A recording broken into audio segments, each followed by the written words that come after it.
传说桃都山上有一本百妖谱，乃守山二神徒郁垒所著，交由弟子桃妖保管。这书不仅记载了妖界所有生灵，更是他们的生死之簿。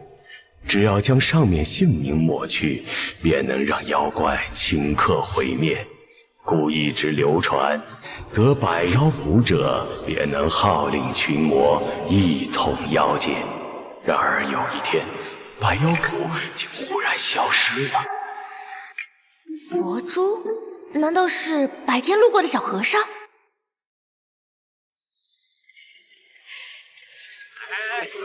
客官，里面请。客官，请坐。别赖啊！喝点，来，继续。要不喝两口？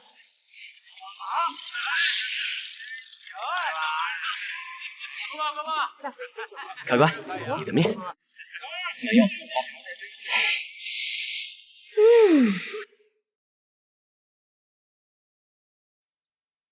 这个就我们俩的。小二，再来2天花生米。来喽！没少6万6。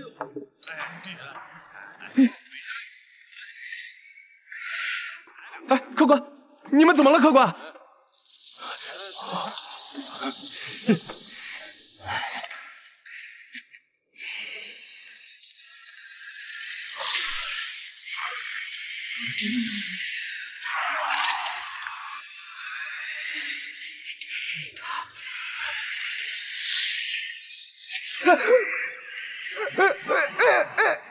原来你是阔鱼青。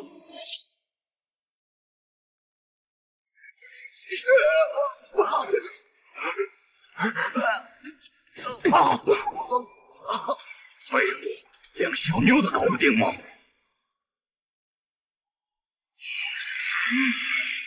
受死吧！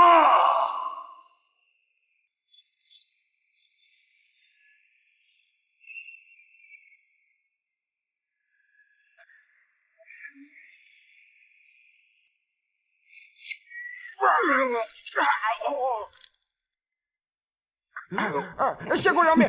仙姑饶命！桃都向来不问人间琐事，仙姑为何要砸我等饭碗？既然你们认得我，那就好办多了。听说有个小和尚来过你们这儿，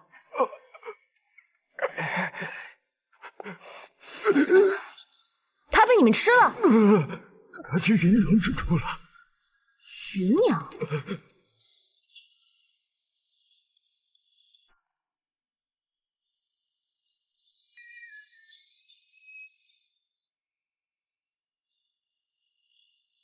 我以为他会回来再看我一眼，可此刻我才明白，是我把自己埋入了尘埃里。可我不甘，难道对一个人好也有错？他不会忘了我的，他一定有苦衷。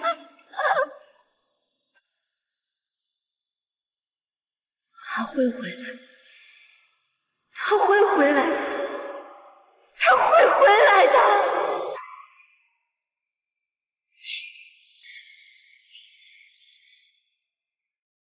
仙姑饶命！该说的我都说了，还请仙姑信守承诺。仙姑饶命！该说的我都说了，还请仙姑信守承诺。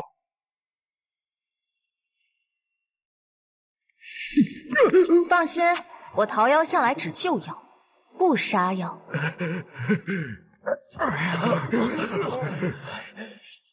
今天真是倒了8辈子血霉，居然遇到这尊瘟神。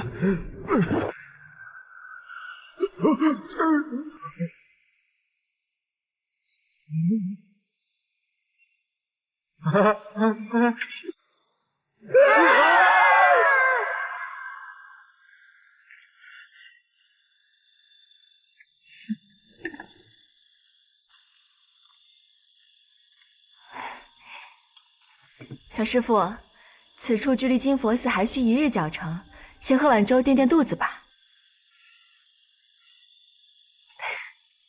难得与小师傅结缘，这碗粥就当做是结个善缘。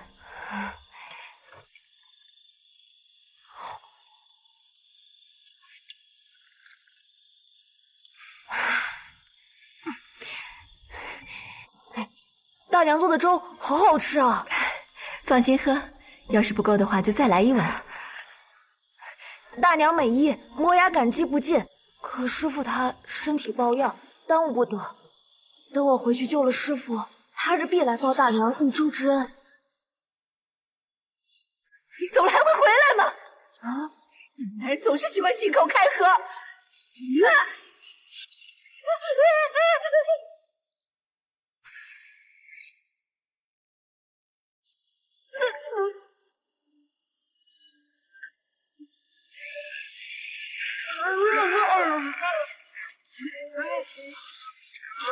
救命啊！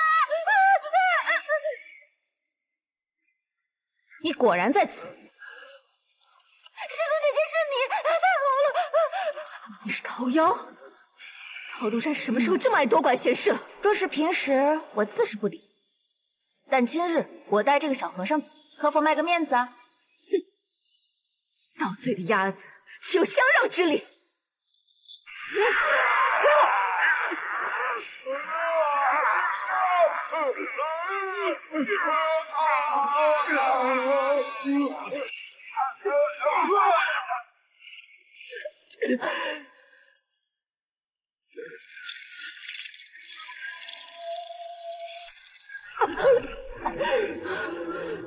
百妖谱有云：应声之虫，由怨而生，能操尸骨。我说的没错吧？今日栽在你手里，我无话可说。把东西交出来！把东西交出来！施主，擅自拿人东西是我不对，但只有这样才能救我师父。他若能够成全，我愿为施主默诵万日佛经祈福。我才不要你给我念什么破经，赶紧把东西拿出来，我可保你安然离开。否则，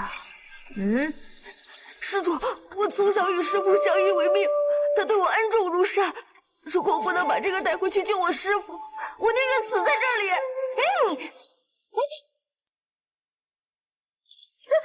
既然小师傅执意要死，不如便宜了在下。老长虫，你别乱来啊！放心，这个小和尚只是晕过去了而已。老长虫，你赶紧把小和尚放了，否则别怪我翻脸不认人啊！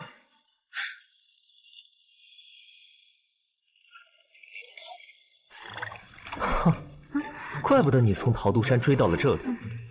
此等大补之物，你背着我想独吞？你方才在客栈已经饱腹过了，我不能把它给你。别提了，那几条阔鱼又臭又硬，跟它比起来，简直是云泥之别。你把它们都吃了？不必大惊小怪，本公子乃修行千年的半仙，专吃你们这种不守本分的妖怪。老长虫，住手！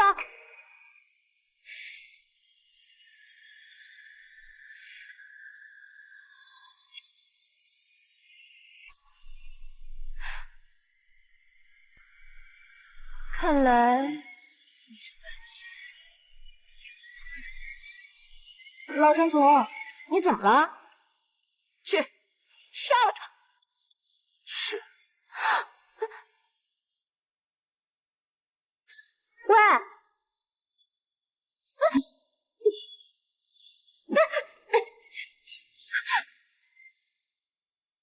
老长虫，你这是做甚？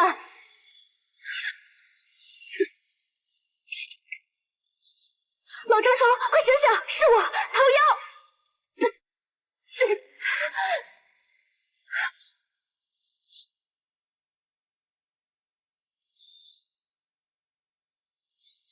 你究竟对他做了什么？你要是现在离开，我可以放你走。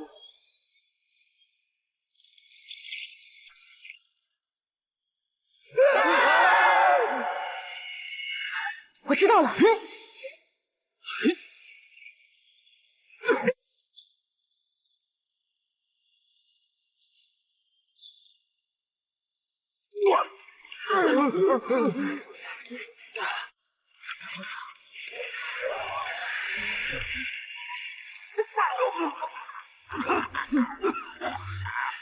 难道我刚才是被这些虫子所控？不然呢？还好这3只火鱼没有被你彻底炼化，不然等这些虫子趁机融入你的内丹之中，恐怕你日后就彻底供它驱使了。桃夭，这次算我欠你的。这样你以后还敢不敢乱吃东西？本公子英明一世，差点栽在此等小妖的手上。你们别过来，不然我就把他给杀了！你们别过来，不然我就把他给杀了！把小和尚交给我，我可以帮你啊。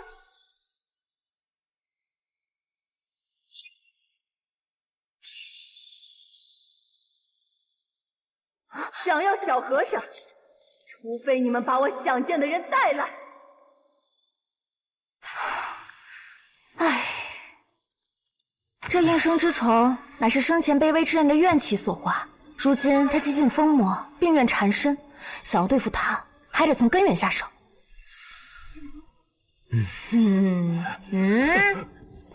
仙姑大人饶命！要不是我，你们早就被这条老长虫给炼化了。要是不想再回到他的肚子里，就赶紧告诉我，这芸娘究竟是为何变成这样？我说，芸娘生前本是大户人家千金，因爱慕一书生，不许与家人决裂，并与之私奔。然而那书生好高骛远，十指不沾阳春水。起初两人还能靠变卖芸娘首饰为生，可后来却越发难以为继了。陆郎，前日拜访刘员外家公子，可还顺利？刘家那2个庶子根本不配与我共谋。陆郎，听说刘家出手向来阔绰，这次好不容易有个机会，大丈夫岂能为五斗米折腰？芸娘，过2天再帮我准备一份厚礼给后爷。若是能得到他的青睐，说不定能被破格举荐。可是家里已经没有钱了。你不是还有个镯子吗？不行，这是我娘留给我最后的东西。你不是早跟家里一刀两断了？这些年他们可曾管过我们的死活？当年爹也是在气头上，若是你肯低头认个错，爹愿意接我们回去的。芸娘，你太天真了，我一天不证明自己，你一天都不会看得起我。芸娘，你要相信我，我马上就要出人头地了。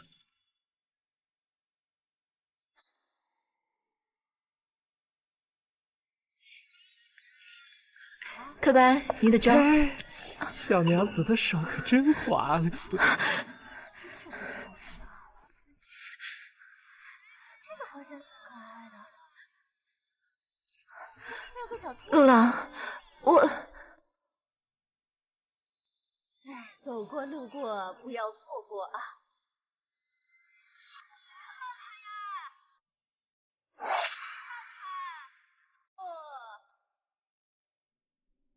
陆郎，是遇见熟人了吗？你多虑了，我怎么会认识这阿杂婆子呢？难道这就是我这么多年等来的答案吗？不早了，我送你回侯府。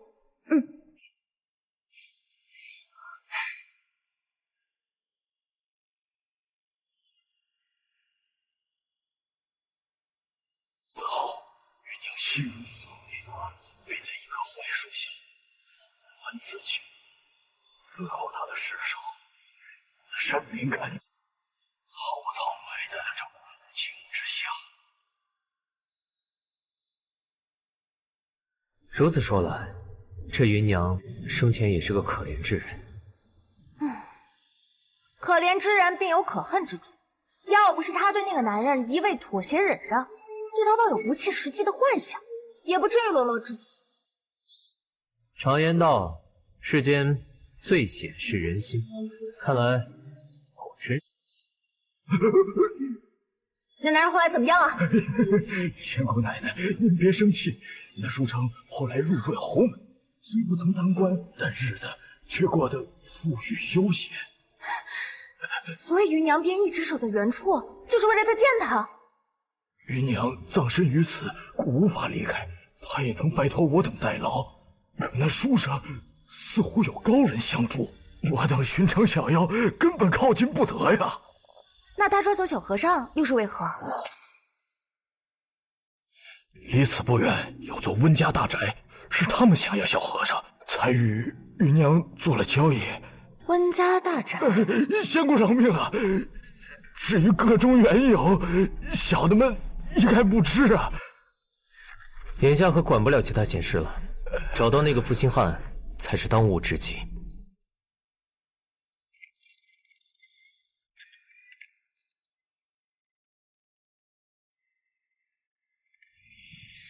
你身为桃都山灵医，不好好看守把药铺，非得到此趟这趟浑水。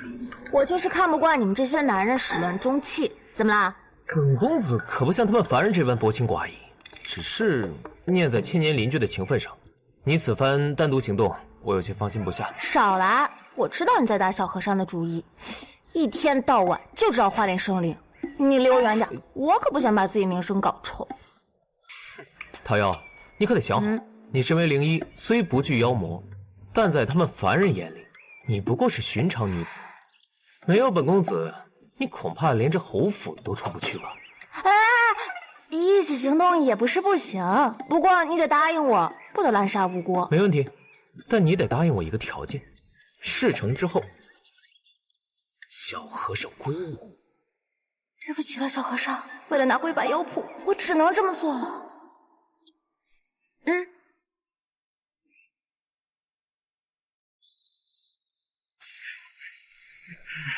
侯爷，你太着急了。美啊，春宵一刻值千金。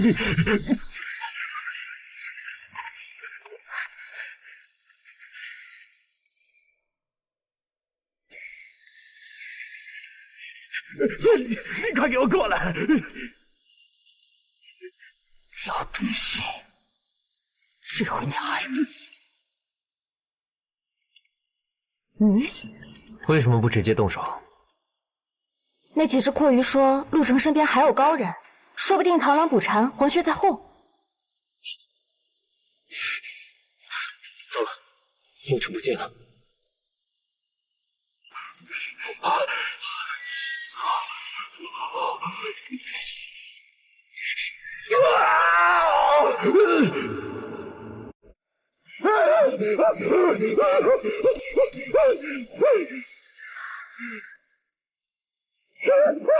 来人了！救命啊！我倒要看看你是个什么妖怪。放心吧，有我们在，你死不了。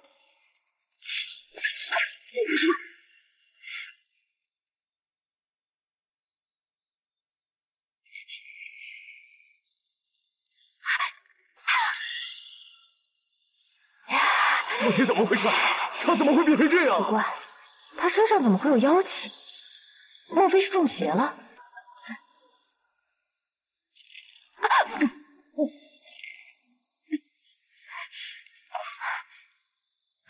你对他做了什么？就是他！这是暗刀，有挂芽自尸骸出，叶下有果若珠。果熟后有妖出，遇光而出，遇水则灭，名曰暗刀。可使他人为刀，一招下令，杀人无形。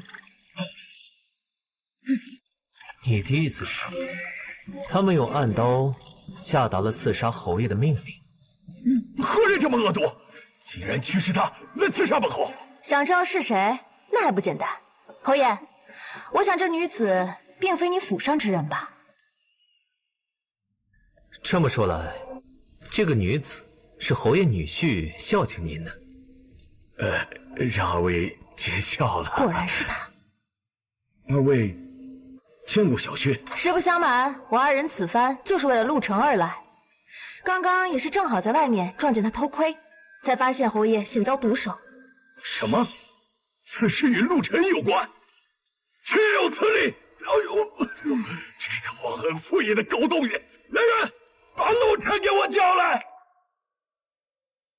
哈怒姑娘，你醒了。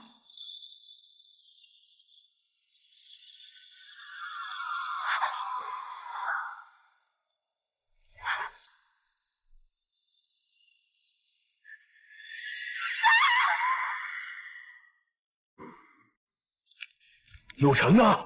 爹，怎么会这样？哎，还不是你招来的赘婿，他竟然买头人刺杀我！要不是二位恩公，我早都死于非命了。爹，您消消气，这里想必有什么误会。陆郎连杀鸡都不敢的人，怎会做出此等大逆不道之事啊？等他从沈大夫处回来，再问清缘由。说的倒也是，陆程没点出息，谅他也没那个胆。多谢二位恩公救了我爹，小静在此以茶代酒，敬谢大恩。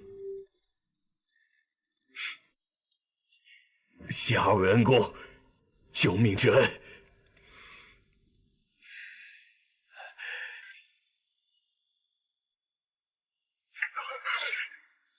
恩公，这是何意啊？茶里有毒。小静，你。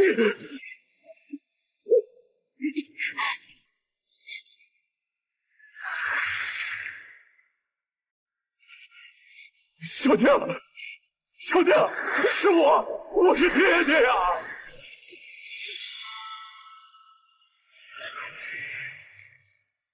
又是暗刀。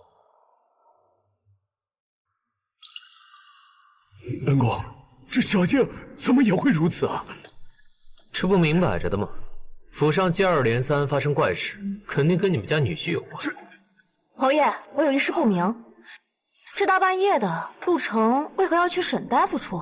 这沈大夫又是何许人？那陆程患有喉疾，隔三差五就要去沈大夫那里就医。啊，沈大夫是我们这里鼎鼎有名的神医呀。小静当初小产，险些丢了性命，多亏了沈大夫呀。侯爷，请别难过，我们正是来找陆程的，不知沈大夫所在何处？来人！带二位恩公到沈大夫那里去。啊，二位恩公海涵，你要在家中陪伴小静。阿忠，好生带路。是，侯爷。二位，请随我来。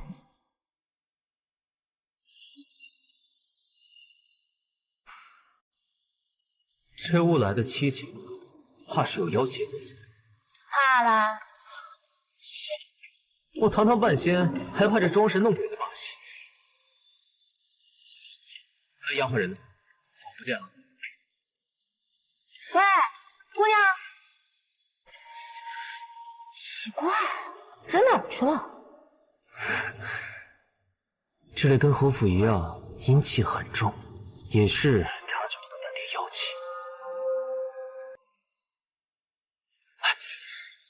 听到了吗？二位不可再往前走了，前面是树林，多有猛兽出没，很是危险呐。你是何人？老朽乃沈大夫师也，二位神爷到访，是向老朽问诊吗？啊，我们是府上派来寻陆姑爷的，方才误打，与府上的丫鬟走散了。二位是找陆姑爷来了，那就随我来吧。二位请进。陆姑爷头疼症犯了，我已为他针灸，再等半炷香时间即可。常言道，读书破万卷，我一直以为是个虚数。沈大夫家里的书，怕是不止万卷啊。老夫这平日除了治病救人，就剩下这一个爱好了。不知陆姑爷现在何处？陆姑爷正在里屋歇息，你们二位可以进去看看，但千万不要高声喧哗，打扰到他。我呢，先去准备一下给他带回去的药。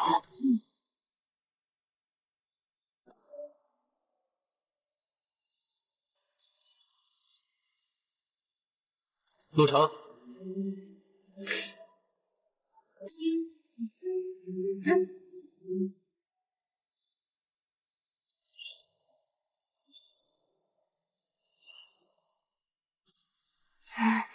我们中计了。那你怎么还笑得出来？哈哈哈哈哈！陆成，魔高一尺，道高一丈，没想到吧？你想抓我，却反被我所擒获。就凭你这些细枝烂根，就想把我抓住？错误！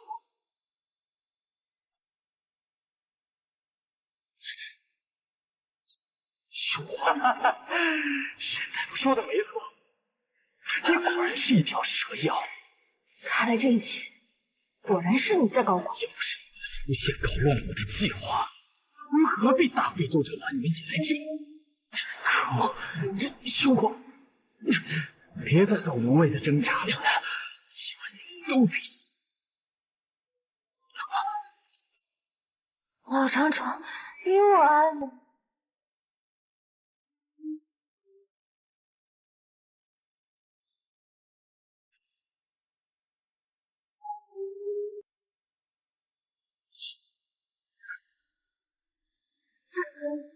没想到也是这么快就醒了。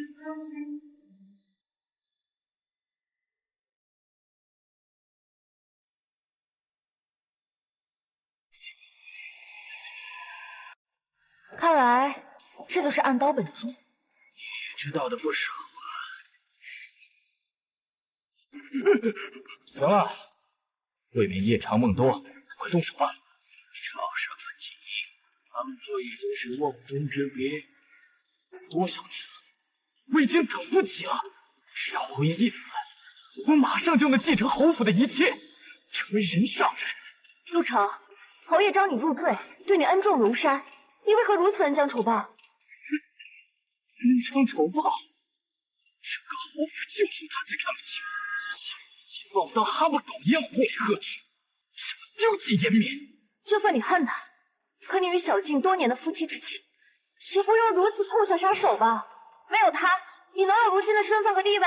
闭嘴！让你替他，我倒没那么怨恨。还是知道那个贱人，将他抽筋剥皮，挫骨扬灰。夫妻之情，你以为我是他丈夫吗？我只是他众多王子中最可怜的一个。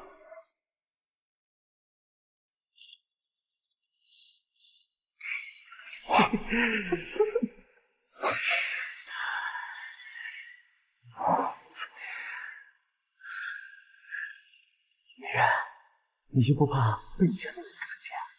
看见就看见呗，他还能羞辱我不成？一条我养的狗而已。七七八八入赘侯府，难道就是为了得到这样的结果？可惜，是历经万事。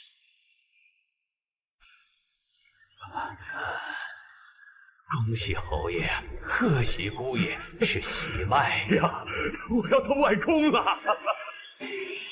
那天晚上侯府欢天喜地，导致的这孩子根本就不是我的。他在笑，他在明目张胆的耻笑。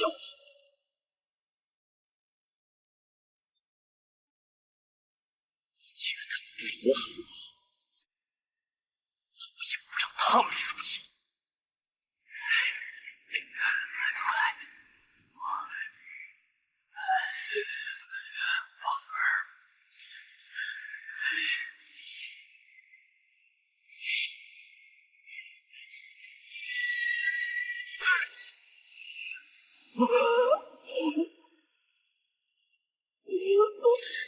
乖，听话，血放完就不痛了。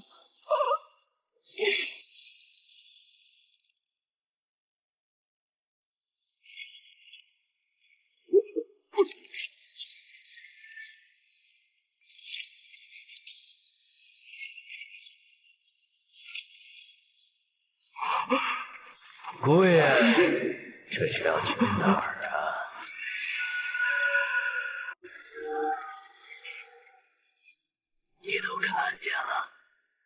我什么都没看见。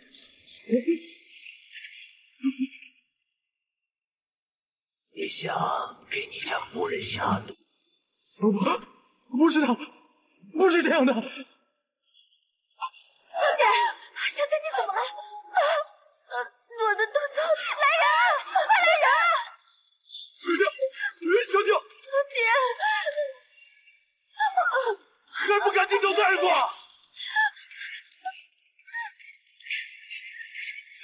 直接杀了他！杀了他！太便宜那个贱人！他让我痛不欲生，我便让他生不如死。不错，把你留下来，果然能见识到人心能有多狠毒。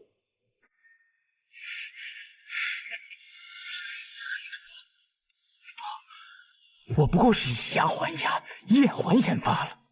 陆成，你这个牲口！你这个忘恩负义的狗东西！我待你不薄，你怎么能做出如此丧尽天良的事情？待我不薄，在你心里，我不过只是个攀附权贵的赘婿罢了。丧尽天良！难道你女儿在跟那些公子王孙偷着翻云覆雨之时，何曾想过礼义廉耻？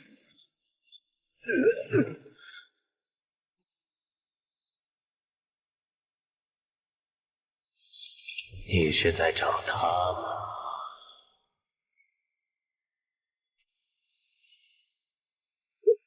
小姐，不，他不是小姐。小姐，还是这身衣裳最得我心。手上拿的什么东西？看看这是谁？你曾经宠你如宝的女儿，如今不过是一张人皮。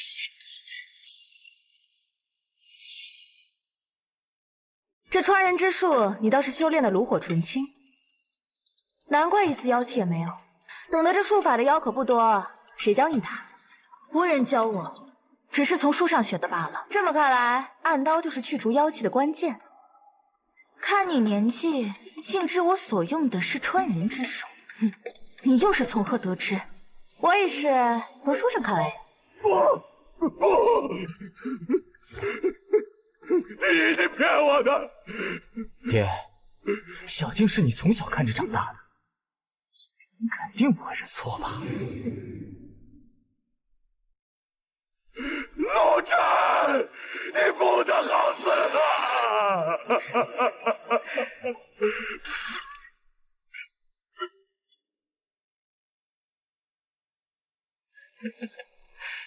陆成，你可还记得云娘？云娘，那个蠢女人，当初我接近她，不过是想帮自己过上几年舒服日子，没想到她要带着我远走高飞，让我陪她在山里过了几年苦日子。云娘真心待你，没想到你竟有这般无耻的想法。她这个蠢女人，但凡有点脑子，也不至于落得那般下场。看来你是病入膏肓，彻底没救了。我知道你们是云娘派来的，想把我抓回去，可我身上有着散魂香，若是她敢来，我便让她魂飞魄散。原来如此，难怪那些阔鱼小妖奈何不了你。至于你，就怪自己多管闲事。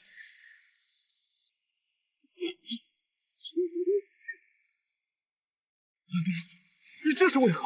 你读圣贤书，却行苟且事，利用侯府攀附权贵，又因嫉妒残害发妻，实在是脏了这满室书香。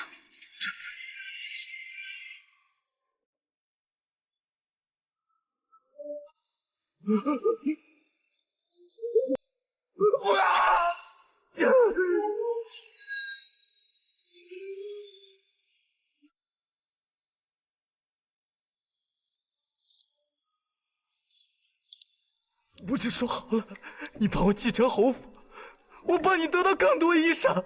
很抱歉，陈怀他等不了了。你是想用我们来复活他？没错，汉刀我已经在陈怀体内养了15年，终于等到它即将花开，现在只需要13道生魂精血就能将其复活。现在加上路程，刚刚好。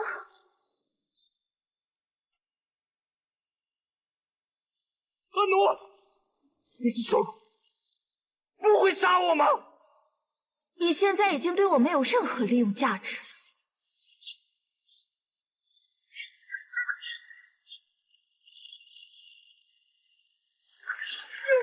你确定这玩意儿能复活你的心上人？书上是这么说的，不会有错。不愧是柏芝，就知道认死理儿。你居然认识我？我曾在一本书上看见过，说世有奇妖，自书本出，天性聪慧，以读书为乐，过目不忘，耳听则明，寿长，得之可晓百万世，故称柏芝。这是什么书？唉，反正是一般人听都没听过的书了。书名告诉我，果然是书痴。我可以告诉你书名，不过凡事都有个交换条件吧。我不能让你走，我就是想知道你为什么这么执着的要复活他。反正横竖都是死，得做个聪明鬼吧。反正你也走不了，我告诉你吧，那是在10年前金佛寺的藏经阁。那晚是我第一次遇见他。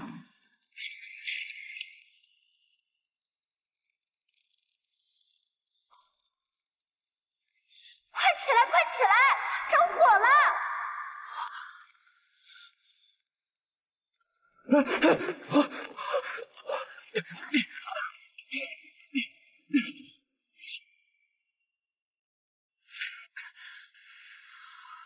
以后还是不要深夜看书了，不然藏经阁被烧，你可就是千古罪人了。果然是个不聪明的人，难怪差点把这里给烧了。你是何物？怎么会说人话？在这干什么？我叫柏芝，也是在这儿看书的。你是妖？我在藏经阁2年了，书已经看到第8层。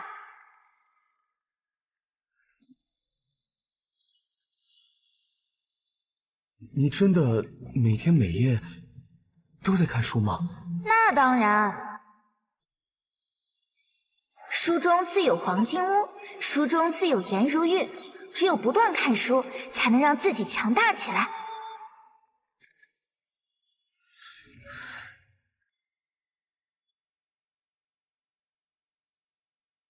跟你聊天，才明白自己知道的太少。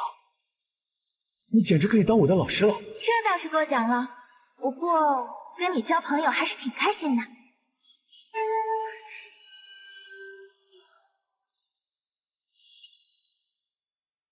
惜啊，你要是个人就好了，这样我就可以请你喝酒了，再和我相识一场。灯神，柏芝，柏芝。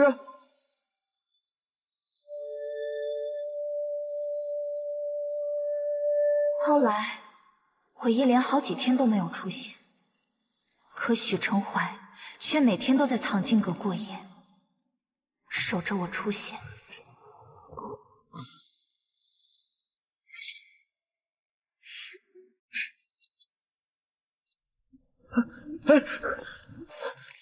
许承怀，你是柏芝？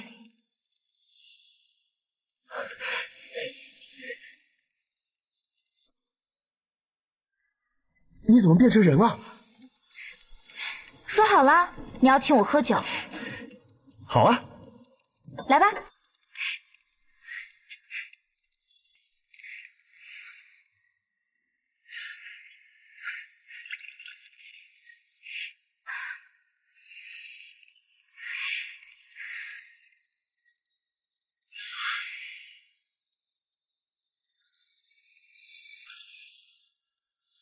从那天开始，我便决定和陈怀在一起。所以，阿奴是你杀死的第一个人。阿奴是你杀死的第一个人，这点牺牲又算得了什么？我和陈怀志趣相通，情投意合，本该是天造地设的一对，只可惜天意弄人，让他不幸身亡。人死不能复生，你这又是何苦呢？我不能眼睁睁地看着他离我而去。我记得之前有个书上记载，将暗刀注入人体，以人血滋养，便能起死回生。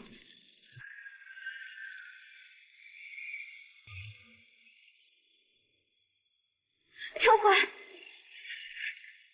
陈怀，陈怀，陈怀，陈怀，你醒醒！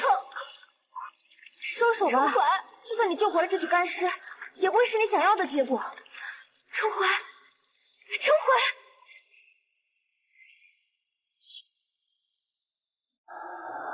陈怀，我是柏芝。陈怀。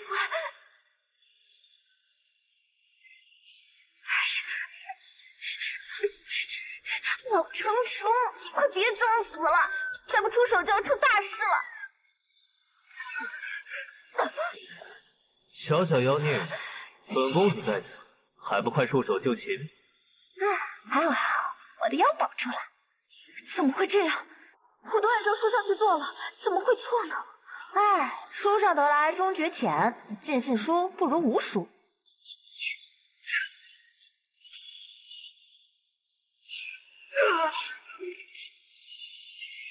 就你这点道行，还敢在本公子面前放肆？不能拔出，陈慧他会死的。他已经死了，可以等下一次机会。只要暗刀还在，就还有机会。你醒醒吧，就算等到下一次开花，醒来的也不会是许成怀。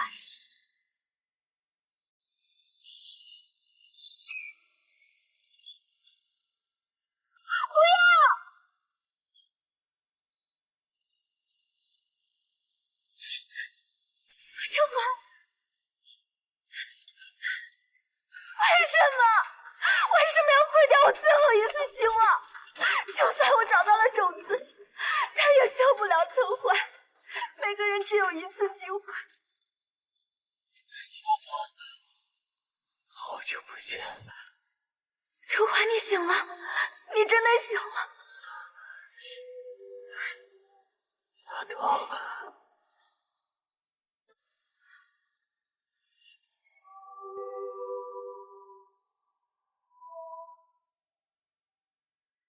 这屋子还是跟原来的一样，就连我最喜欢的花，你都记得。你最喜欢的花，最喜欢的衣裳，喜欢吃的所有东西，我都记得。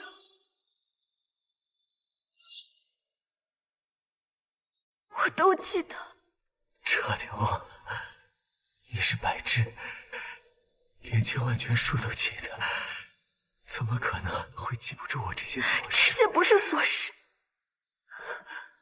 有件事儿，我想不起来，想问问你。你尽管问吧，只要我记得，我都会告诉你。丫头，忘记我是怎么死的？陈怀，你素来身子弱，常染风寒。那年秋天，你失足落入荷塘。幸好我及时将你救起，可你还是寒气入体，一病不起，最后倒在了我怀里。真的吗？那他胸口处那断剑残片又是怎么回事？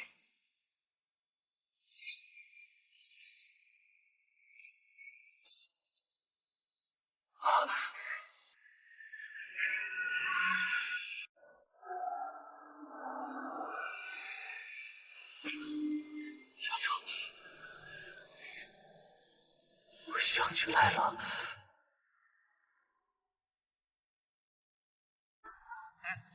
正好给那些家贫买不起书的孩子。这些书不都是你的心头好吗？何苦搬走送人？能让更多的人读到它，才是书最大的意义。而且这本来就是我的，正好空出来给莲心过门后放衣裳用。就为了给他放衣裳，你连书都不要了？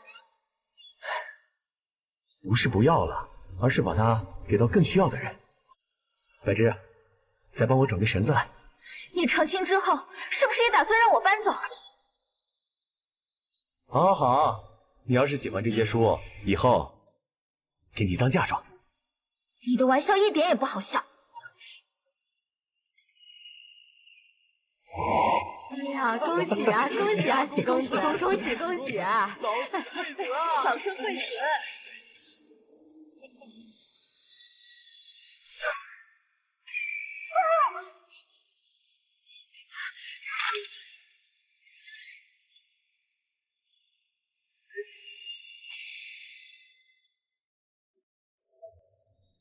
莲心，你别走！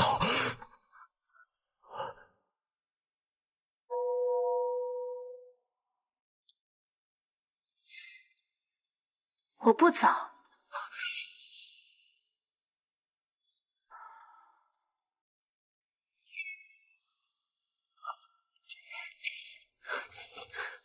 谁允许你把书搬回来的？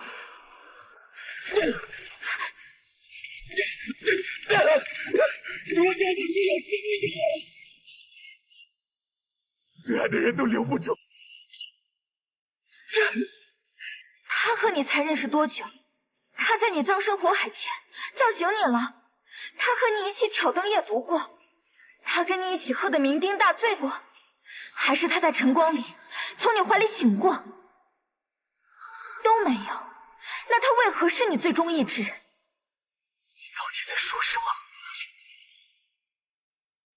我之前不明白什么才叫中意，分了很多书后才大概明白，真正相爱的人应该志同道合，才能长相厮守。所以你的意中人应该是我。究竟在说什么？和你在一起的人应该是我，这里除了你我，就不应该有第三个人。你这莲心做了什么？书上说，当断不断，必受其乱。这是我能想到的最有效的法子。原来是只妖怪。我知道你也是喜欢我的，这里除了我，就没有人该留在你的身边。喜欢你，我喜欢一只妖怪。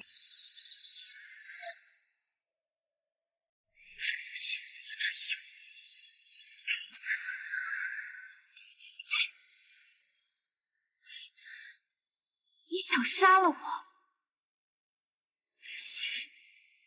她这么善良的女孩子，你怎么下得去手？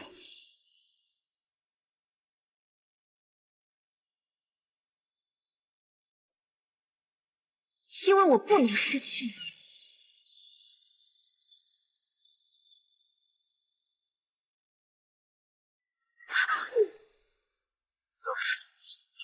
陈怀，你为什么要这么做？莲心已经死了，我也不想活了。陈怀，陈怀，陈怀，陈怀，陈怀，醒醒啊！陈怀，陈怀，对不起，我错了。对不起，对不起，我错了。丫头，过去的事情已经无法改变，我不怪你了。现在，我只希望你能放下执念，不要再牺牲无辜的人了。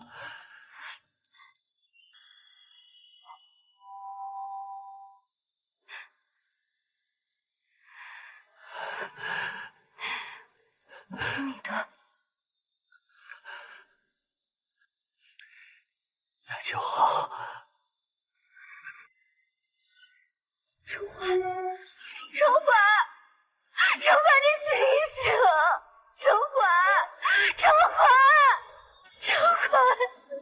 他确实已经死了。刚才是我用界灵术将他最后一缕神识绘制，让他能见你最后一面。就算你把他救活，你们也依然不可能在一起。就算你把他救活，你们也依然不可能在一起。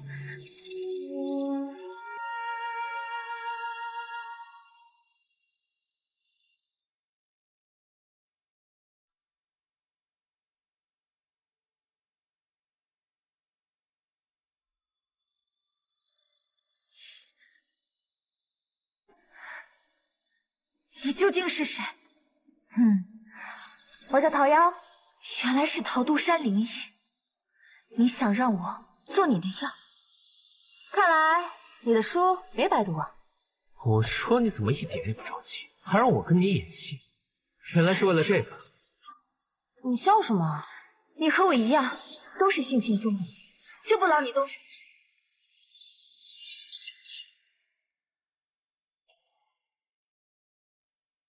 我阅尽天下书籍，自以为无所不知，到头来却连喜欢的人也留不住。要是能早点遇见你，说不定我们能成为朋友。你可要想清楚了，做了我的药，可就再也出不去了。有些事情经历过一次就够了。谢谢你，桃夭。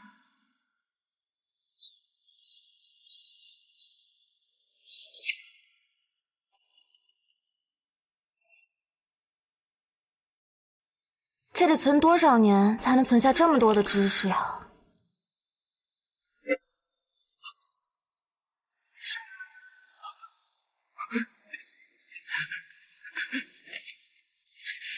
哎，别急，他跑不掉。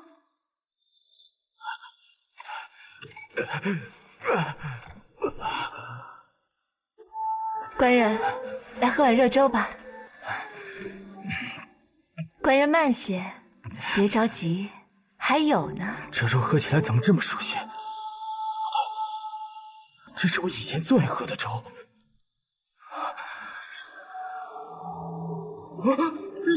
你是芸娘？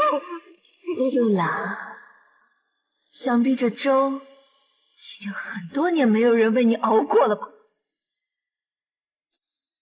别过来！别过来！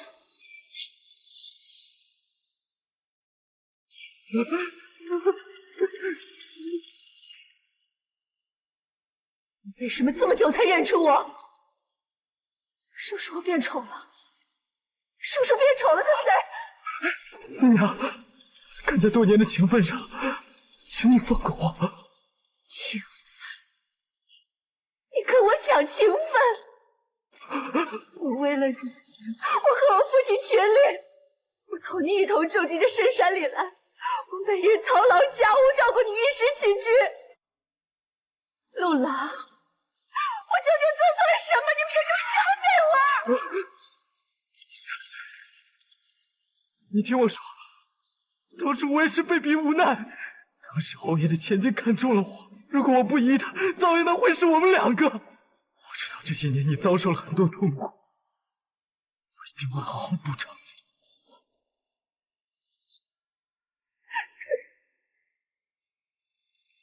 陆郎，知道这么多年来，我一直在等你，我一直在等你给我一个前世。可是现在，永远不会改。芸娘，是我对不起你，我犯了天底下所有男人都会犯的错误，是我没忍住困苦的考验，向权贵低头，违背了我们俩当初的理想和誓言。可我这些年已经受到了应有的惩罚，他们嘲笑我，愚弄我，到头来我不过只是个玩物。所谓一念成魔，万劫不复。之前我多次派人寻你，却得知你已经死亡的噩耗。你知道我有多伤心？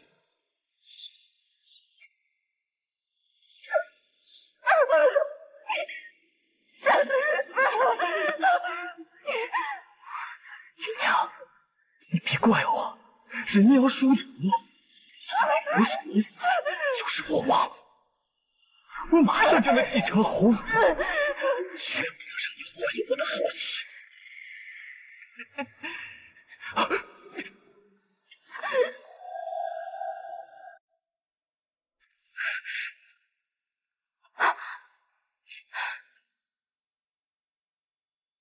怎么样？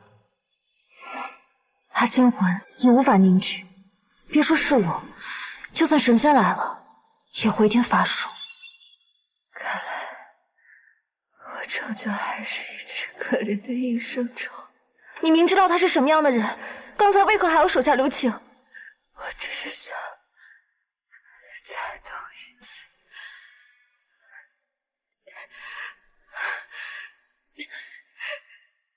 看看他心里是否还有一丝旧情，可没想到他居然已经动了真情。那你后悔吗？我这泪是为自己而流。真是岂有此理！想不到这世上居然有如此歹毒之人。你若想，我现在可以替你去收拾他。不要了，让他再生自灭。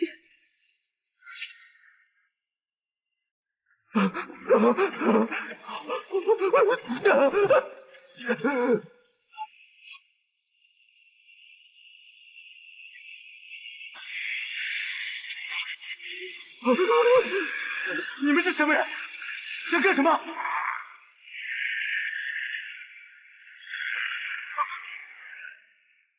想要钱是吧？我有的是。先生，你要多少我就给多少。别过来！别过来！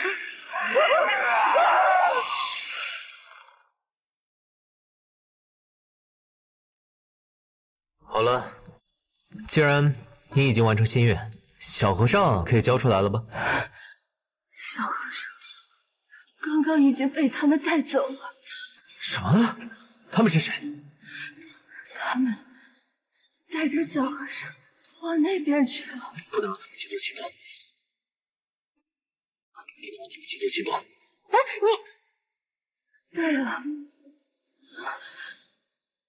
带走小和尚的人，我还有一事要告诉你。谢了。桃夭姑娘，这……反正你早晚都要消散，要不答应做我的妖，我还能将你收入这金铃铛中，留你一世。难得桃夭姑娘看得起我，也好，算是积德了。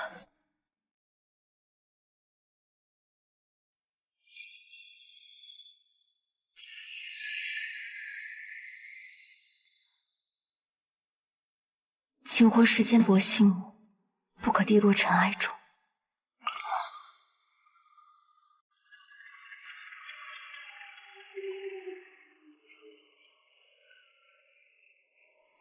是吗？很好，这回你跑不掉了。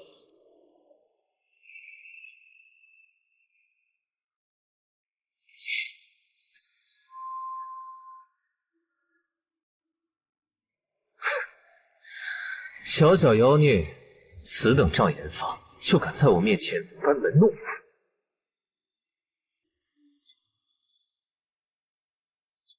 奇怪，怎么不见了？明明就是在这儿。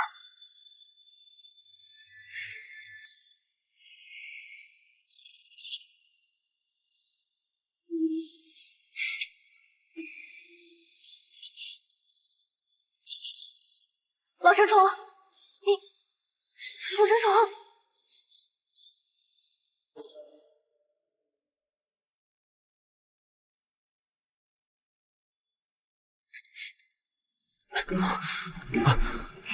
老陈宠，你醒啦！老陈宠，你醒啦！我这是在哪儿？小和尚呢？那个宅子，我打听过了，那宅子主事的是一位温夫人。温夫人？那温夫人有一女，一家从外地前来，一直深居简出，除了自家护院，几乎没人能进得了她家宅子。那宅子邪性的很，被那烟雾笼罩，常人根本无法靠近。放心，我已经找到正确的法子了。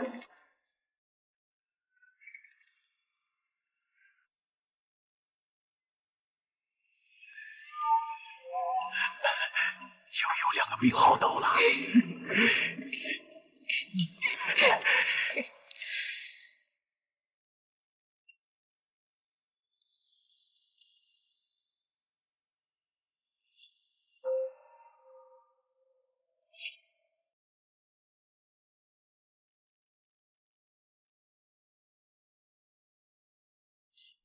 什么也没发现，最小不能。哎呦，还是空的。这公子身上也什么都没有。这2个人远道而来，就连一件行当都没有，骗鬼呢！正好，这次把他俩一起运去温家，省得以后提心吊胆的。呀，算盘打得不错。你们，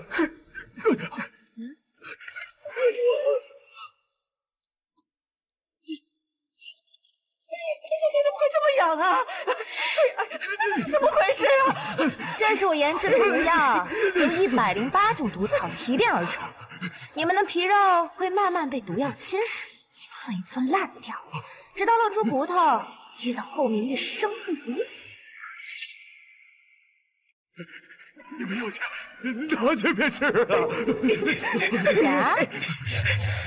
我们不要钱。不要钱？你们是官府的人呐，若要交差，一头剐了便是，何苦叫我们生不如死呢？告诉我，你们开馆子的，笼里不关鸡鸭牛羊，却关人，还只收病秧子，这是为何？哎呦，说不得呀！说，你们肯定不会放过我们的。老婆子，我就是死了，我也受不住这奇痒啊！对嘛，说出来，我立刻就把解药给你们，只需要一点点，保证你们浑身舒坦。那些都是送给温夫人的。温夫人，天水镇郊外温家大宅里的那个温夫人。快把解药给我！快把解药给我呀！哎呀，哎呀，死了！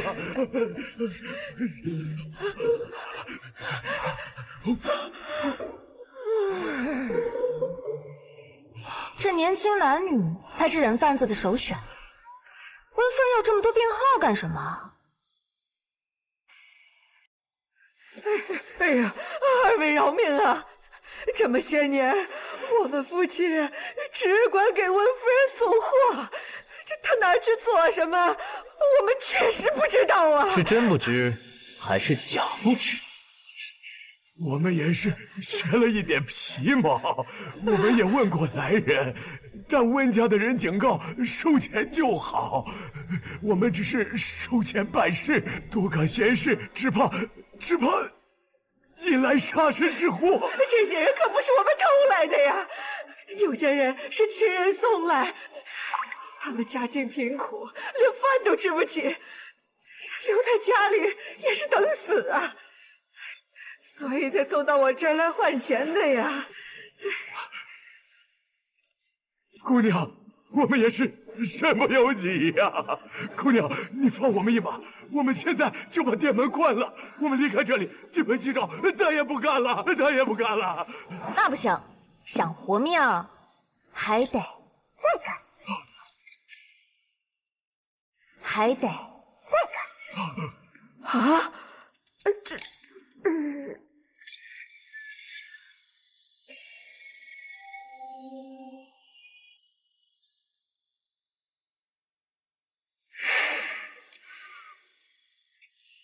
不是酒了吗？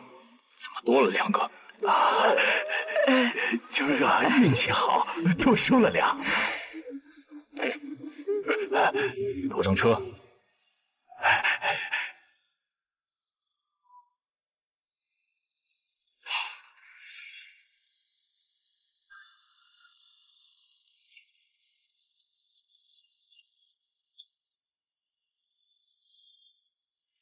看来已经到了。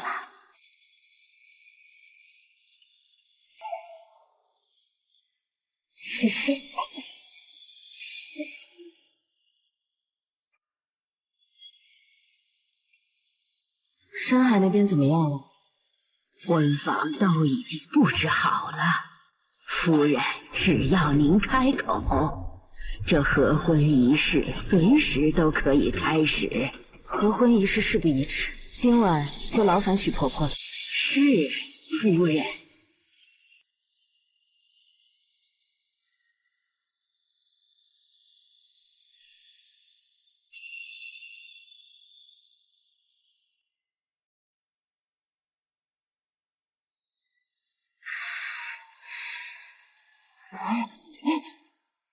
这是哪儿？我怎么会在这儿？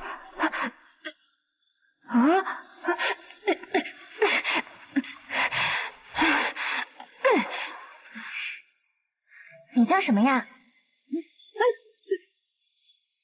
小僧名叫磨牙。磨牙，好玩的名字。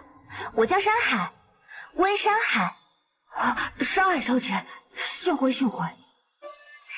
幸会了，磨牙。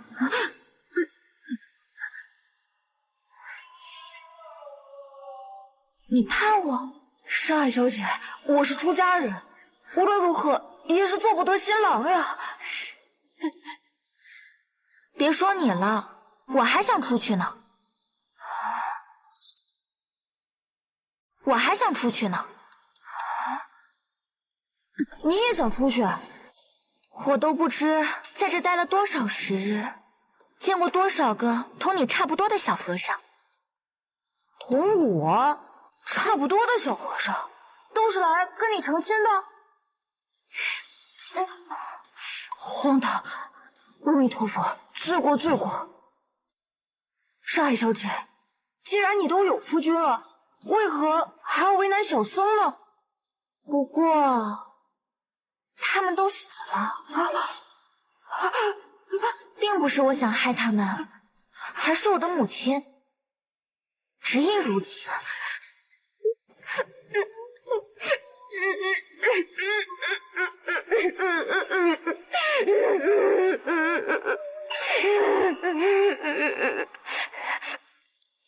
山海小姐，能否劳烦你，等我死后，可否帮我把这个送到金佛寺，交给我师父？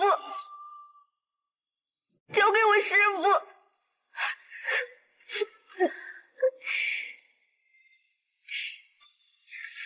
你别哭，我带你出去。山海小姐，山海小姐，你把我放出去，不会有事吧？我母亲是这儿的主人，谁能把我怎么着？走。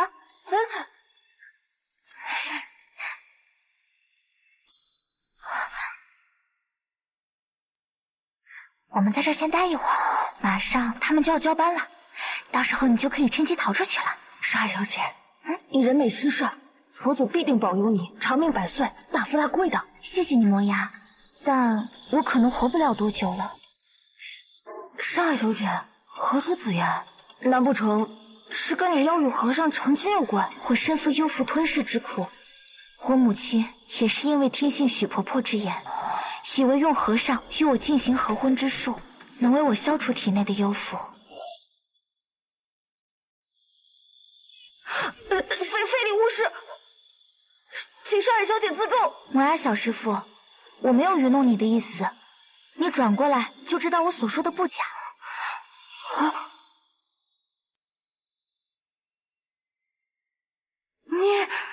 山海小姐，你的身子怎么会这般模样？是为了让所爱之人免于苦难吧，才把自己病成这样。恐怕要不了多久，我就会彻底化为乌有了吧。山海小姐舍身成人，简直就是活菩萨。你爱人呢？后来又怎么样了？若琳吗？我不知道。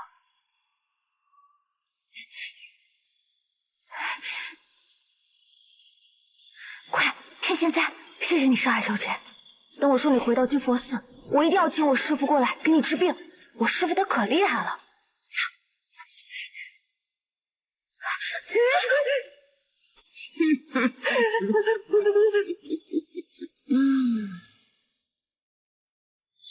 许婆婆，求求你放过墨牙吧，母亲那边我亲自跟她解释。怎么这么快就关心起这个小和尚来了？这说明你跟他有缘分。既然有缘分，为什么不去顺应？可是，许婆婆，我不想再伤害无辜的人。孩子，夫人这么做都是为了你好，你要体谅她的良苦用心。上海小姐，上海小姐，你怎么了？上海小姐，老婆婆，你刚刚做了什么？贤婿，你是？我女儿山海的幸福，就靠贤婿来成全。不，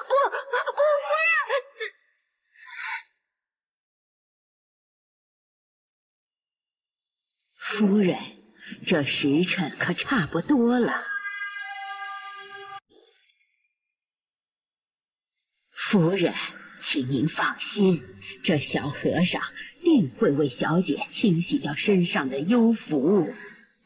10年了，说能帮山海彻底清除体内的幽符，我愿奉上温家所有财产。哎呦，夫人，您言重了。老奴能为夫人效劳，是老奴的福分。山海，相信你啊，过了今晚，一切就会好的。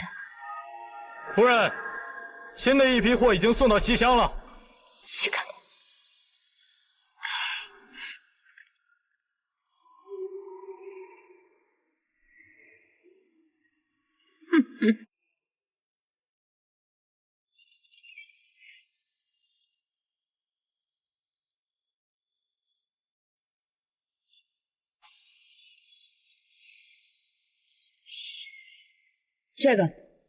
这个，送去医馆。是。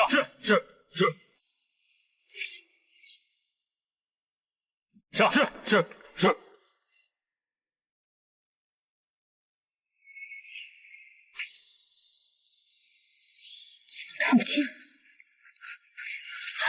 怎么啦？看不见我几时翘辫子？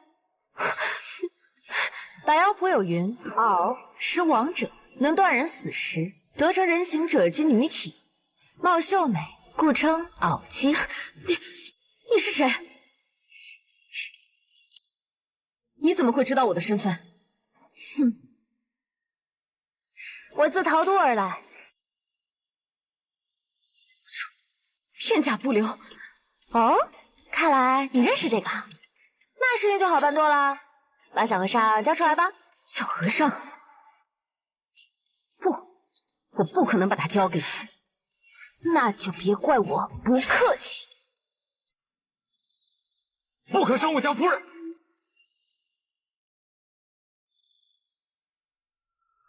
糟了，老长虫，救命啊！那本公子在此，谁敢放肆？你是不是想等他们收拾了我，自己再趁机坐收渔利？找到小和尚。真的？桃都山什么时候也与妖怪为伍了？什么妖？我可是半仙。找到了，人呢？在这个宅子东厢的最里面有个婚房。婚房？没错，他们在给他们的小姐和小和尚合婚。什么？这还真是长见识了，竟然给一个小和尚娶妻。看来你体内的毒还没排完，你还行不？放心，对付他们绰绰有余。那行，这里就交给你了。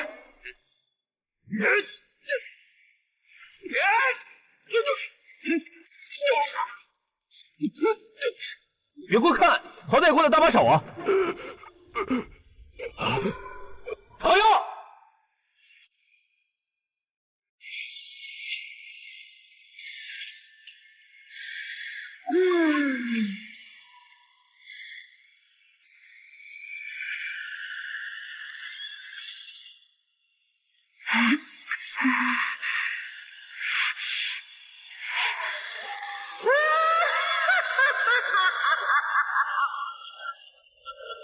终于要大功告成了！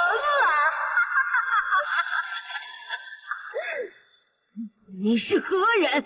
胆敢逃都山？家里识货。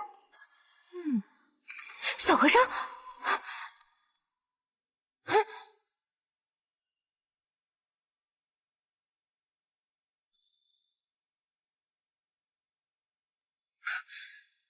合婚术，嘿，小姑娘还挺内行的。你该知道，如果我这里有点纰漏，这对新人就该跟着一起受苦吧？你搞错了，我只是来找东西。你们是死是活，我可……住手！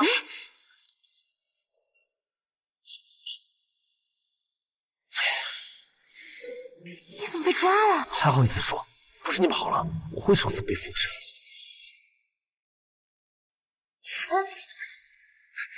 喂，你们上哪找来的疯婆子？小姑娘，我知道你们陶都山在魔界已经首屈一指，但是我敢说，山海小姐的病症，这普天下只有我能看好。这就是他想的法子。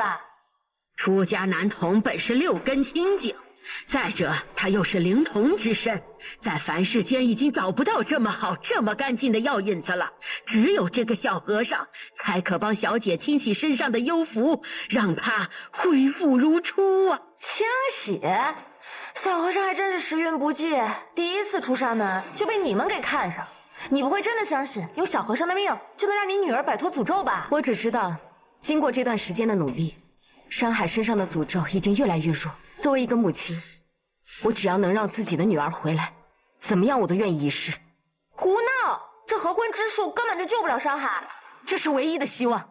10年了，我不想让她再受折磨。哎呀，这方才这合婚仪式已经被他给打断了，差点就前功尽弃呀！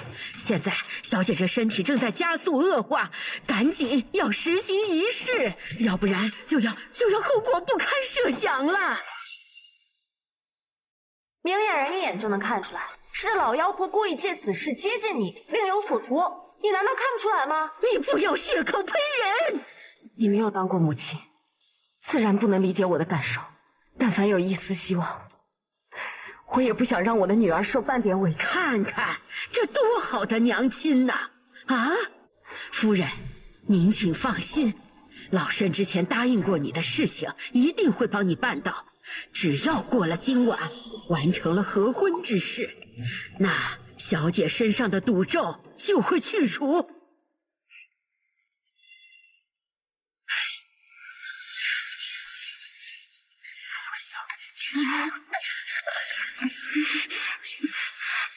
温夫人，你居然也会上这个老妖婆的当！你就没有怀疑过，你女儿身体日益恶化，并非是由于幽符的吞噬，而是因为这老妖婆的合婚之术吗？什么意思？这老妖婆一开始就是打的你女儿的主意。许婆婆，你这是做什么？你这死丫头，差点坏了我的好事！夫人，看见我手中的红绳了吗？如果我把它掐断，山海就死定了。你们住手！不能伤了山海。许婆婆，这是为何？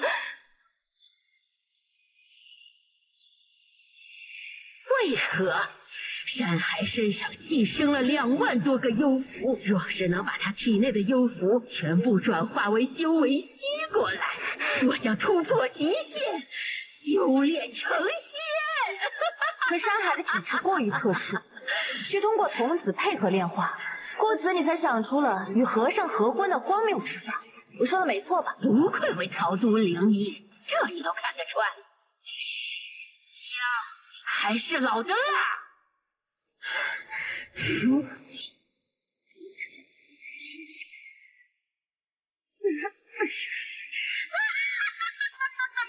快解开我们，不然这小姐和夫人都死定了。放开他们！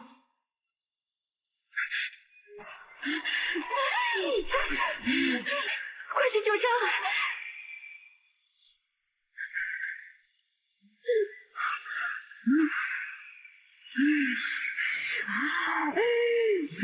我终于修炼成仙了！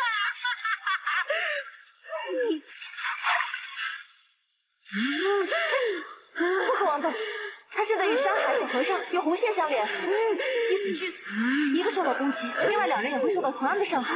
现在岂不是奈何不了他？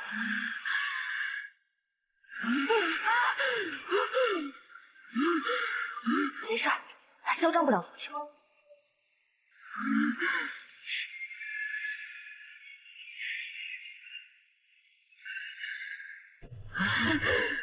你以为那铃铛就能挡住我吗？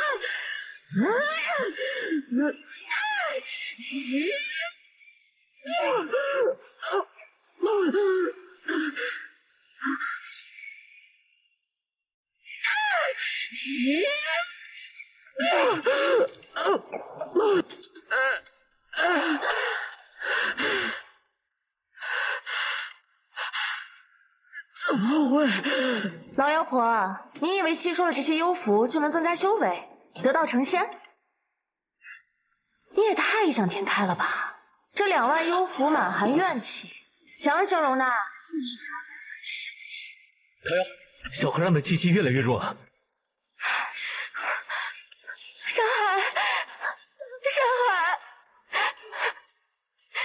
山海。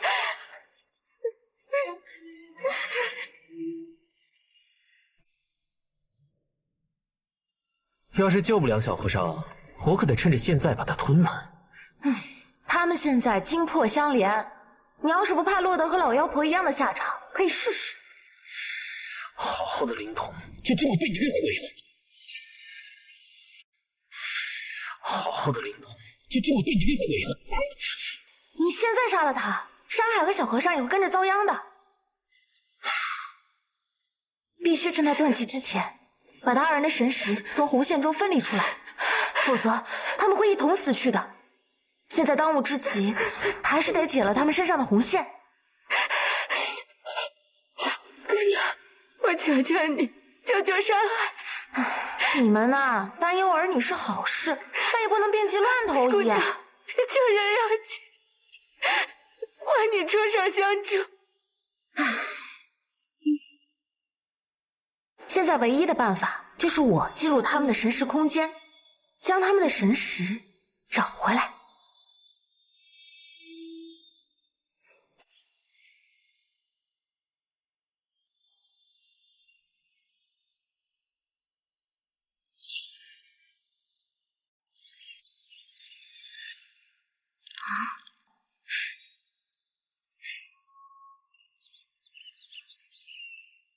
你是山海？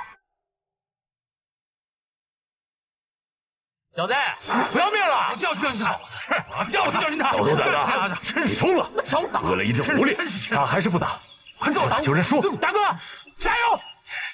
大哥，教训他！教训他！大哥加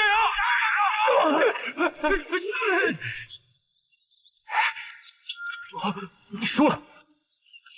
大哥没事吧？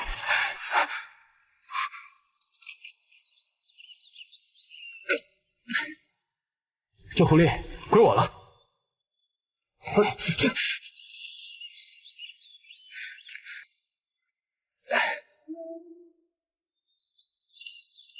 这只狐狸很是稀有，说不定能卖上好价钱。你就这么放了它？走吧，别再来这儿了。下次再被抓，我可就救不了你了。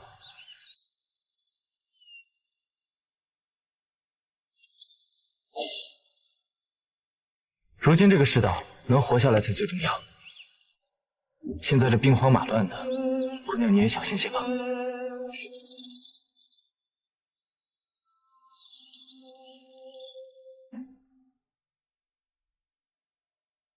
这就是你的故事。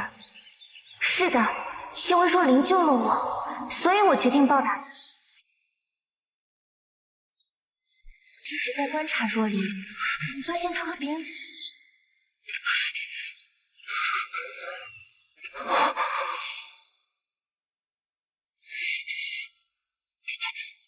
你，我不是叫你离这远一点吗？不久之前，他们还活蹦乱跳的，可见无形中的名字，就跟你被关进笼子一样，生死就在说一次情。知道你前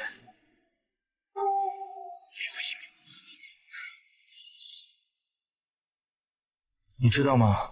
我的梦想是有一天成为最厉害的侠客，到那时候就可以保护生病这般无辜的弱小，让他们不用再面对乱世的绝望。如果你是人就好了，我们就可以结伴同行，一起喝酒吃肉，快意恩仇。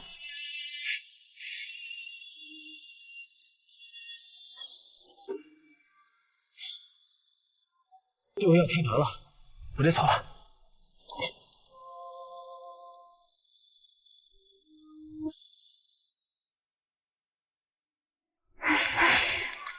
让我再次见到他，许是10年之后了。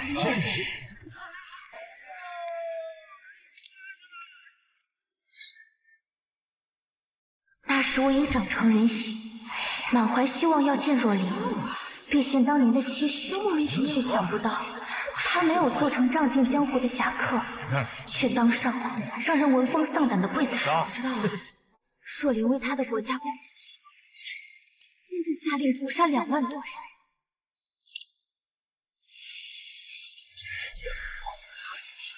听说这心头血挺哎呀，这个金刀哪儿打来？我他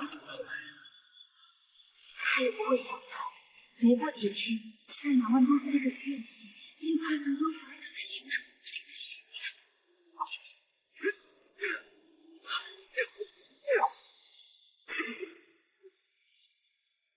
一分上朝廷的走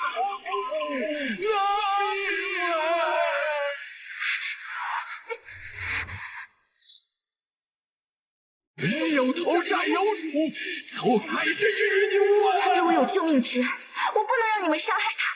若是如此，那就别怪我们不客气了。你在干什么？你也会死的。这是谁？为何要救我？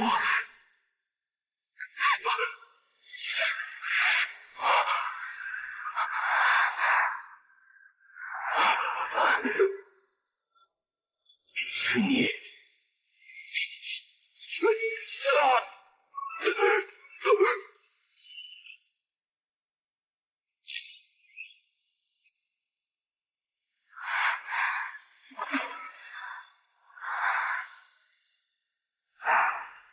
知道吗？这么不顾一切的去救他，我救的不是他，而是多年前的一个寒夜里，那个想要仗剑江湖的少年。你强行吞下2万幽符，又自断尾巴，按理说本应命不久矣，怎么还能活下来？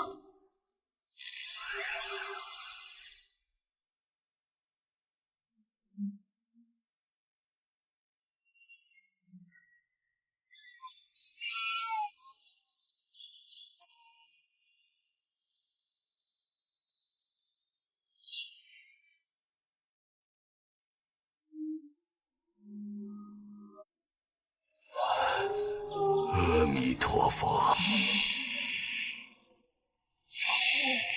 贫僧并无恶意。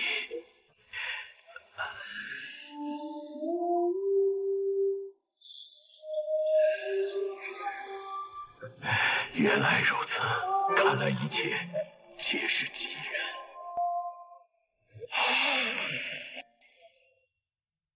以后你就叫磨牙吧。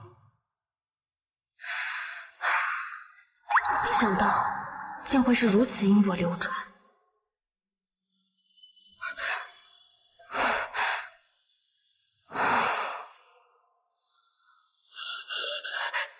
怎么样了？看，山海，山海。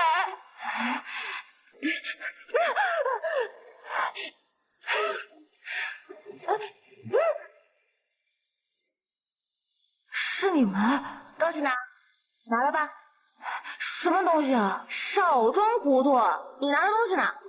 你要是不肯交出来，我就把你的皮剥了再缝，剥了再缝，虚晃莽妇，直到你交出来为止哦。施主姐姐，偷拿桃都山的东西是我不对，你想怎样对付我都可以。但我希望你允许我把这个带回去送给我师傅，治他的病。谁问你要这破花了？我问你要的是……等等，你说你偷的是这个？若不是为了师傅，也不会做此有违戒律之事。还请施主姐姐成全，救我师傅一命。我要的不是这个了，你快把我要的东西拿出来！小和尚，我看你还是赶紧招了吧。他的脾气我可了解，把他惹急了，什么事都做得出来。阿弥陀佛，施主姐姐，出家人不打诳语。上桃都山是为了摘取彼岸花，救我师傅，其余的别说是你的东西了，就连一石一草也不敢摘取啊！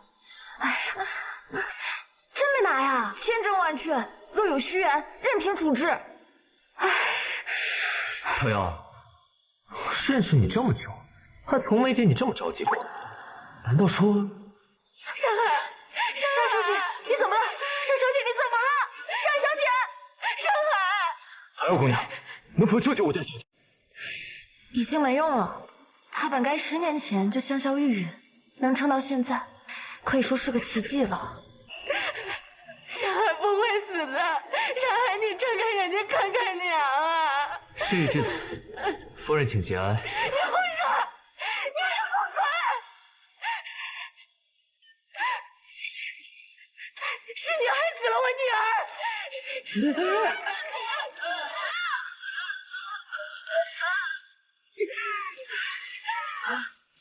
夫人可以了。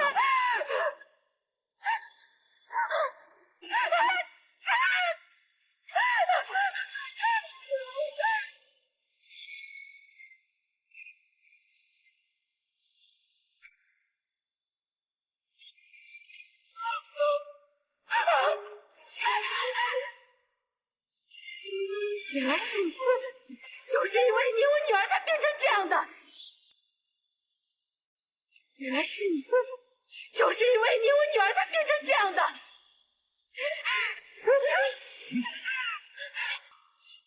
夫人，磨牙是我的，你可不要乱来。夫人，你这是为何？就是的，害得山海被苦苦折磨了10年的罪魁祸首。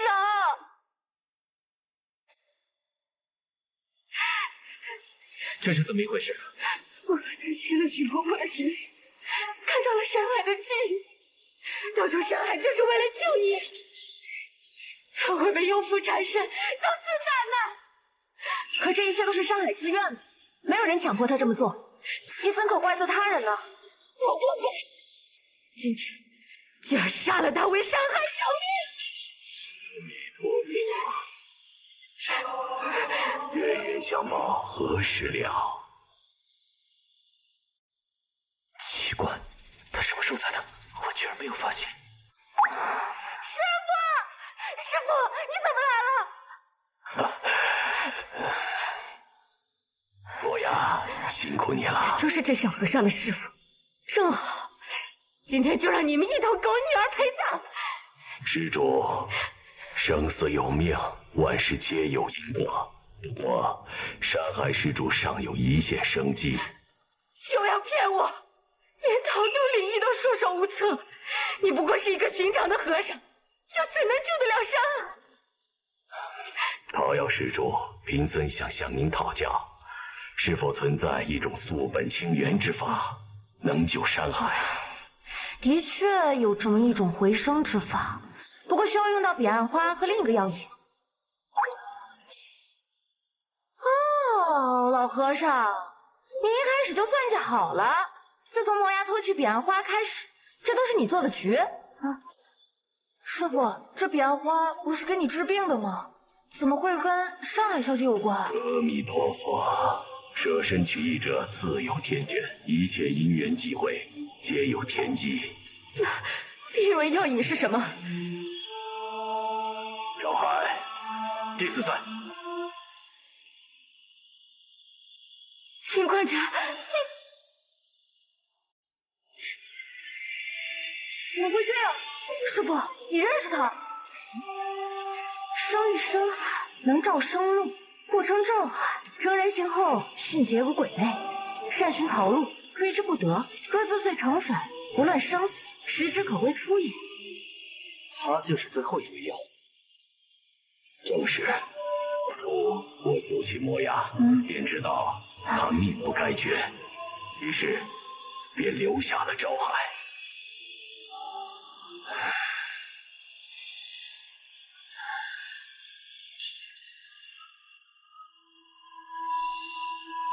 赵海，你的机缘到了。师傅，赵海，替我照顾好他。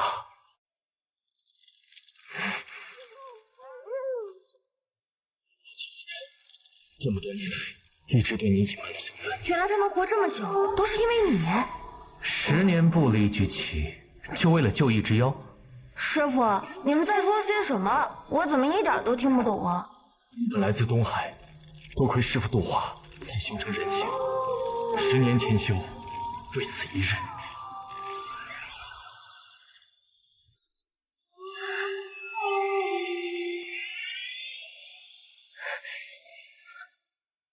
桃夭施主，救人一命，深遭奇迹所托。不行，这四本清源可是要靠我修为的，我可不干这赔本赚吆喝的事儿。桃夭姑娘，我知道你看不上我家中的这点家当，但如果你能救下山海，我愿意成为你的药。你可想好了？这素本清源之法，把他活了，便会一切清零，从头开始。他再也不会记得你是谁。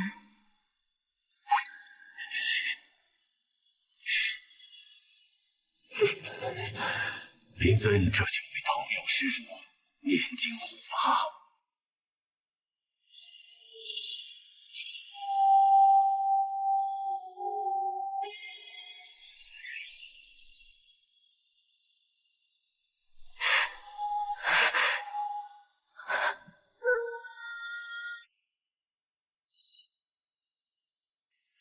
谢谢。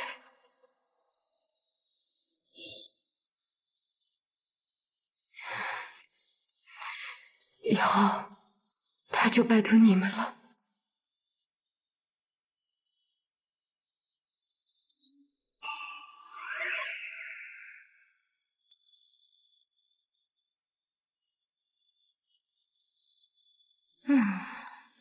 好啦，老和尚，接下来该算算我们的账了，把东西交出来吧。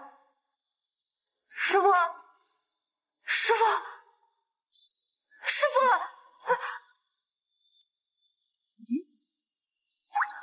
你师傅他元气了，师傅，师傅，师傅，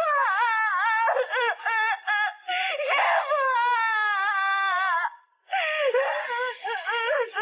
傅，百妖之府，洛阳归路。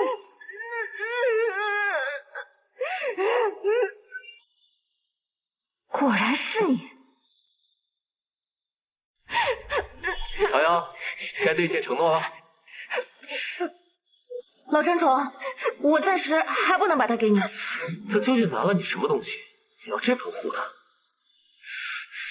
你要说什么？说不定这附近是有偷听的妖怪。百妖谱一直由你看守，你怎么能犯这种错误？我这不是找着呢吗？虽然他师傅已经死了，但是徒弟还在呢。我蛇族技术都在百妖谱上，一旦有人从上面将之抹掉，整个蛇妖一族，包括我在内，将顷刻消失。他一个小和尚有什么用？你冷静，冷静啊！是不是还有线索呢？什么线索？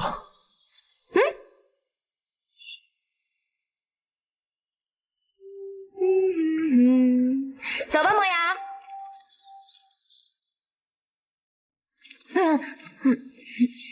桃夭姐姐，我们这是要去哪儿啊？洛阳，这么远，不去行不行？不行，你跟你师傅把我的东西弄丢了，你可得给我找回来。那那，你说他呀？放心，有我在，帮你没事啊。